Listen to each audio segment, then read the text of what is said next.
everybody, and welcome to Not My Reading Nook. We're in my kitchen today, pick my little Christmas tree, and I wanted to talk about the worst books I read this year. And celebrating Christmas, we already celebrated Christmas early. My shirt is kind of weird, so I'm just going to point it out. It's a bunch of faces of my dog. I got it as a Christmas present. It is an adorable Christmas present. I absolutely recommend it if you have a loved one that you want to give this to. And okay, yeah, so 2024 was a bit of a meh reading year in my opinion. My average rating was like a 3.2, nothing to write home about. But I did read some bangers and I did read some very bad books. And these are going to be in chronological order from when I read it. So starting off strong, I read Out There Screaming. This is an anthology that has a bunch of different authors. It's a black sci-fi and horror anthology. It was chosen to be Books and Lala's book club. And the reason that I chose it is because even though anthologies, they're kind of hard to grade, so because you always have some hits and some misses in there, most of them in this anthology were misses. There was a lot of boring ones, there was a lot of weird ones, there was a lot of underdeveloped ones. There were just a lot of meh ones that were weird and boring. I definitely do have some highlights of this anthology, but nothing that would immediately make it as my dog is eating and she's being the loudest she could ever be. So yeah, nothing that I could really write home about. So I didn't like this one and I gave it 2 stars. Next in my saga of books I read this year, I read Throttled. Okay, so I have a tendency that I will go from intellectual book to smutty book to fantasy book to intellectual book to smutty book to fantasy book. That's kind of like my cycle. I rotate. So this year I went, my first smutty book of the year was Throttled. Because I am an incredibly big Formula 1 fan. I've been following Formula 1 because of Drive to Survive, of course. For like 4 or 5 years, I've been to 2 Formula 1 races. I know all the drivers. So I was like, great, this is exactly for me. I'm a reader. I love smut. I love Formula 1. Let's read this. The thing is, like, even though I also like this author already, I forgot who the author is, but I already read things by her. I was just so bored. And then also, the main character, her name, she's supposed to be like young-ish, and the driver is supposed to be older. He's supposed to be like a veteran in the sport, which makes him like 35, not crazy old, but just older. She just spoke very juvenile, and she was just very bubbly and juvenile. And then he was just very serious and like kind of like brooding. And honestly, he was just committed the sin of being boring and not having chemistry and not having tension. And that's all I need in a smutty romance, just chemistry, tension, a little bit of a funny dialogue, sprinkled in between, and I will fall in love with it. So, I don't know, I was just bored, and I don't think this one is worth it. And the next smutty book that I read is Psycho Devils, which I'm so sad because Jasmine Mass is one of my favorite authors. I even went to see her and got my book signed by her, and I was like, so excited, but honestly, I hated this series, the Psycho Academy series that came after her Psycho Shifter series. It is just has terrible editing. I think because it's a self-published and she's a self-published author till very recently, her Psycho-Verse series was not getting edited at all. And her first book, it was quite short and quite to the point and I feel like this was a 3-book series. In the first book, she made it very short, and the second book, she made it like super pointless. Like the one that I put on my list as the worst, but the whole series was pretty bad as a whole. The second book, Psycho Devils, was very monotonous and very dull, and nothing was happening. And because of that, in her third book, she had to cram so much into it that it was like whiplash, and you're like, oh my god, we're going here, we're going there, this is getting solved, this is getting tied up. And it was just like not built correctly in order that a trilogy should be built. And it wasn't either episodic, like some book series tend to be episodic, so you get like a full wrapped up story in each book. In this one, you didn't get either. It wasn't episodic, and it wasn't like a building up story. You were just like, it was like build up, flat line, build up, and you were like struggling. So Again, I gave her a lot of grace because honestly, self-publishing is hard, especially with no editing. I feel like when she keeps writing, and I will continue to read all her books because I'm still a big fan, I think she will only keep improving now that she has like a traditional publisher and editors behind her. I think this was just a meh one, but it's fine. I give her a lot of grace because of that, but it was pretty bad, and I did, even though the tension in her books is still, so it still kept me going, but I was very upset because I love her previous series and it was just incredibly disappointing. Okay, and the next book I actually will trash because this book is super trash. Is The Friend Zone. I believe that is by Abby Jimenez. I didn't write the names of the authors, I'm sorry. So I have heard really good things about Abby Jimenez, and I have seen all her newer publisher stuff getting a lot of accolades, so I decided to kind of start from the beginning and start reading her books. But after reading this, I was so incredibly shocked by how bad it was that I just, wow, it was so incredibly bad. So this book is about a girl and a boy. The girl just kind of, I think her husband died, and then the guy is like a fireman that's just helping her. No, what happened in this book? Okay, so I read the synopsis. So this is by a girl named Kristen and a guy named Josh. They're kind of meant to be the best man and best woman at each other's friend's wedding, and they're kind of roped into a lot of things because of that. And Kristen is kind of also dealing with horrible periods and endometriosis and probably not being able to have kids ever. And Josh wants a big family, and he immediately falls in love with Kristen and wants to do it with her. But Kristen is kind of pushing him away because he wants a big family, and she won't be able to give him that. So, of course, they start a romance, blah, blah, blah, blah, blah, blah, blah. The sins of this book are many. One, cringy, super millennial language. And I'm not one to hate on millennial language, even though I'm technically a Gen Z. I grew up kind of cusp. I was born in 1997.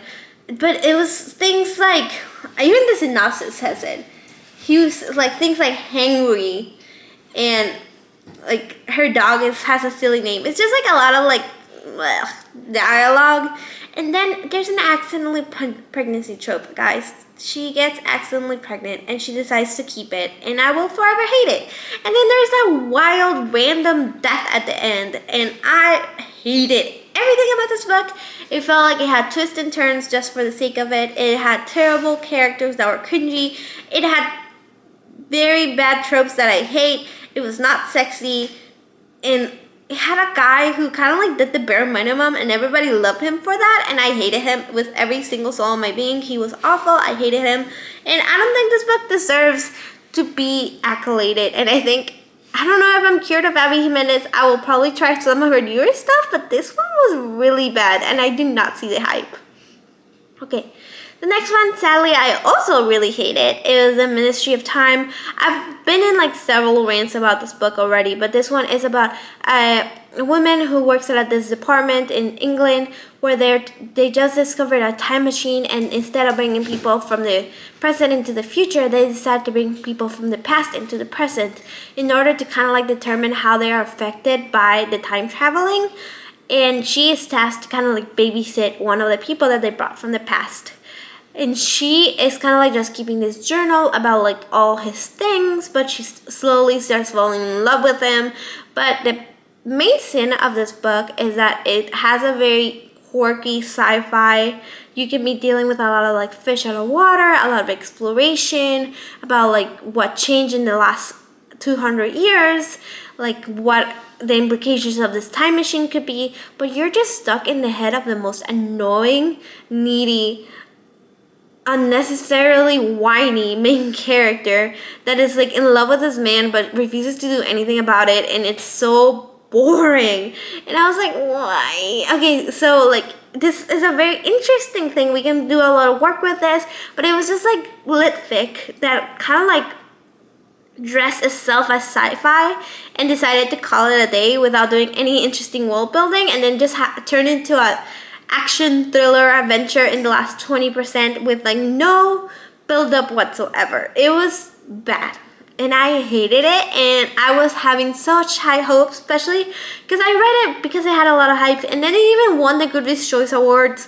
It was just, it's so meh, and I'm tired of people thinking this book is good.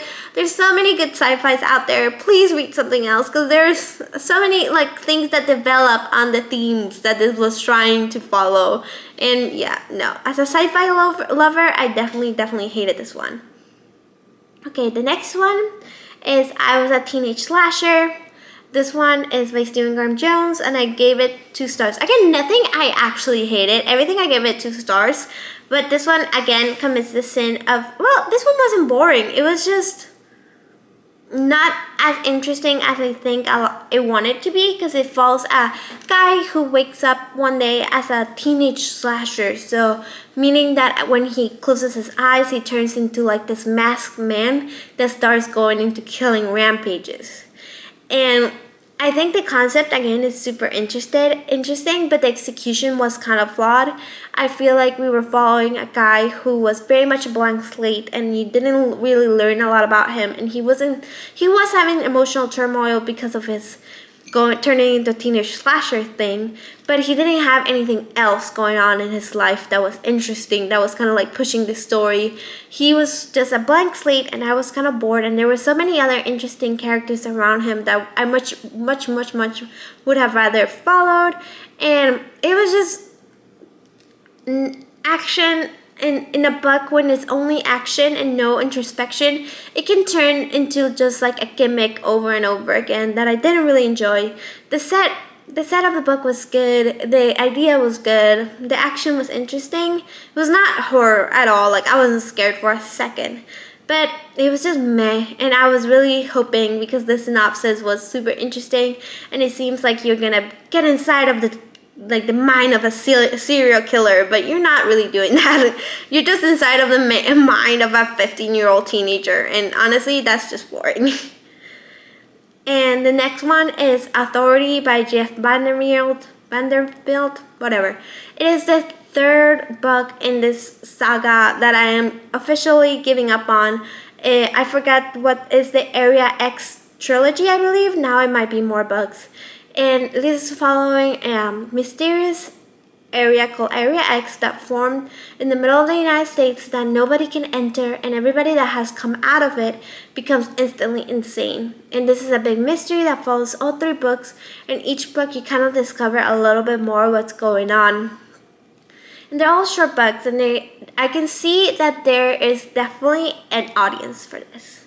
The problem is that I am not that audience, because this book is very introspective and the writing is very purposely confusing. I can get very lost in it. I can read a whole paragraph and not have understood a single word in it. And I'm not a very avid reader, but it kind of gets to that point where it's like so much imagery that I cannot even process the text anymore. And that is my problem with this particular author's writing. And honestly, I know plenty of very intelligent, people that I respect that absolutely love the series, and more power to you. For me, 3 books is enough. I am done. I don't understand this series. I hate not knowing what's going on. I hate not knowing what's happening. I hate that they don't give me any more answers. I hate that I've read 3 books and I know basically the same amount than when I started, and that might be enjoyable for you, but it is not enjoyable for me. I need answers. I need a plot. I need things moving in a certain forward direction. Life is already too pointless and messy. I don't need it in my books, and for that, sadly, this is a 2-star book. The whole series is a 2-star, and I am kind of giving up on it. But that doesn't mean that there's not an audience for it out there. It just happens to not be me. So, The Mercy of Gods. I also don't like this book, but it's kind of for a different reason. It's mostly because it's had a lot of potential. So this book is about a group of students who study at this university in this planet that is not Earth. They're in a different planet. They came for Earth, but they don't remember it anymore because the population is very small. They kind of came from a spaceship that kind of landed here, and there have been a couple of generations, like 8 generations, but not a crazy amount of progress has been done when they suddenly get invaded by an alien species. The alien species kind of takes the smartest and brightest that is in this university in order to kind of test humanity to see if humanity is worth, like, how worthy is humanity of their society. So if humanity does well on the test, they will be placed at a higher society level. But if they do badly, they're gonna be basically servants, and it's gonna be very bad. So when the humans are at this university, kind of like study, they're kind of like bidding in order to get a good placement for society and humanity as a whole.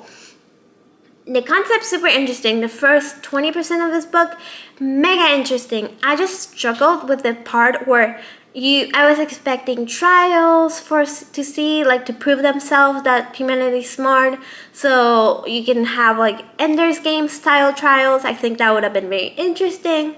Or maybe I was expecting more interaction with the alien species, and we can have like one of those like fun like space station adventures where you kind of like meet all these other alien species and you kind of like learn about their cultural differences. Or I was expecting more of like they kind of bundle together and form very strong interpersonal relationships, and you kind of like get to know every single member of the cast very uniquely, kind of. The Long Way to a Small Angry Planet-esque. So kind of like something in those realms, but it gave me nothing, and that made me really upset, because then I was just following these people in this like lab for 400 pages, and I was so bored. I was like, do something, kind of like poking the book to do something interesting, because the concept was there, but it was just doing setup work for other books. And that's kind of like James S. Corey. They're known for very long series, but I need you to do something in that book that you wrote in order to progress the story. Otherwise, why am I reading it? It's not okay to just have a book that's all build up when it's that long. And when I paid for it, I need a book that is more than just build up, that keeps me entertained, that keeps me interested, that is really forwarding the story.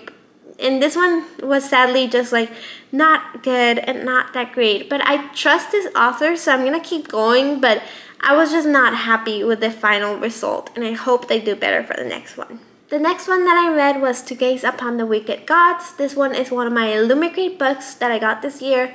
I'm going to do a whole Illumicrate review because I have been reading all of them, so I didn't want to include a lot of them in here, even though they were amongst the worst I've read. But To Gaze Upon the Wicked Gods kind of did the bad thing of being cringy. And honestly, this is about a story about a woman who is living in this world where they got invaded by another society that's meant to be like Roman society, and she lives in a world that's meant to be like Asian society. And the Romans brought in a lot of technology, a lot of weapons, and a lot of bad things, like drugs. In this case, a drug that's supposed to be very similar to opium. And her family, her dad was addicted, and now her sister is addicted. And she has the power of being able to make people die by just touching them.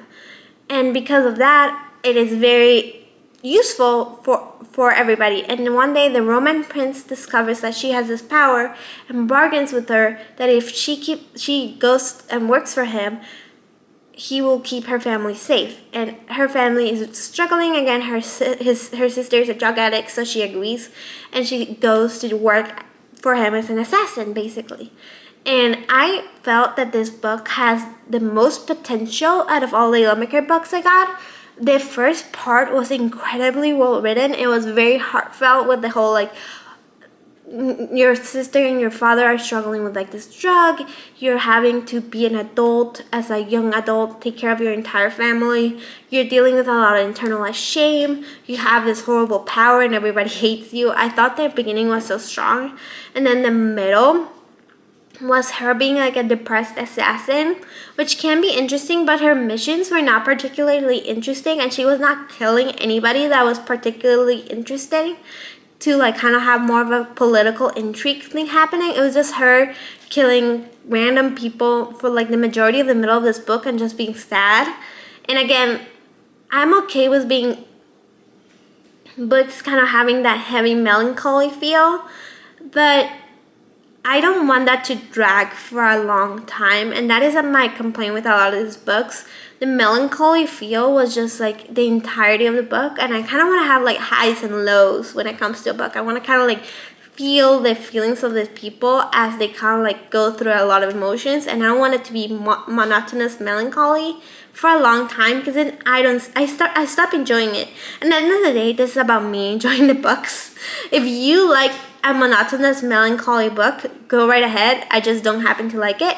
And then the end of this book devolved into a full-blown YA romance that came out of nowhere, and that was so, I got so much whiplash from it. I was like, where did this come from? Like, who are you? You were such a strong woman like 5 minutes ago. So yeah, it was not good. It was not the worst Limerick book, but this one was definitely the most disappointing. And the last book that I actually did kind of hate is Ward D by Frida McFadden. I actually have read quite a bit of her books now. I've read the Maid, I've read 2 of the Maid books, and then this one. And this one was by far the worst offender. It was interesting. I'll say that. I definitely read it in like 2 days. It was interesting. It kept me engaged. The main offense of this book is that the main character, who's supposed to be a doctor, and like at least like in the medical school, so she's supposed to be at least like 24. She's acting like she's 16. Like her voice does not change. This is that book that has flashbacks to when the main character was 16, and then flash forwards when she's now. And the author was not capable of writing the 16-year-old and the 24-year-old with 2 different voices. So it makes the 16-year-old sound weird, and it makes the 24-year-old sound incredibly immature. And I'm over here like, this is supposed to be a medical student? This sounds like a teenager, and it's crazy. And it's just one of those situations that you don't notice bad writing till you notice it, and then that's the only thing you can notice. It's like, whoa, this is crazy. Because I usually don't read books. I don't care about writing as much as other people do. I can read books with bad writing and it doesn't bother me as much as other people. But this one was pretty bad. It was pretty bad writing. And then the plot twist was kind of like, yeah, I could see that coming from a mile away. But it was a fun plot twist. I will give it that. It was very cinematic. So at the very least, it was not boring. But it did commit the sin of being incredibly badly written. And I was surprised. I was super surprised about like how like sharp and how like for somebody that doesn't notice bad writing, how immediately I noticed it, and I was like, there's something off in this. And yeah, so it was bad, and I think I might not be reading her books. At least I won't be like prioritizing her books, because there's only so much life, and there's only so many books I can read, and this one's definitely not going to be one of them. So yeah, thank you for listening to my ranting about the terrible books I didn't like. But again, some of them actually are just not, I'm not the right audience for them. Some of them could be the right book for you. They're just not the right book for me. And I hope, tell me down below what's your worst book of the year. And maybe it's one of my favorites. I'm very curious about that. So I'll see you when I see you. Bye.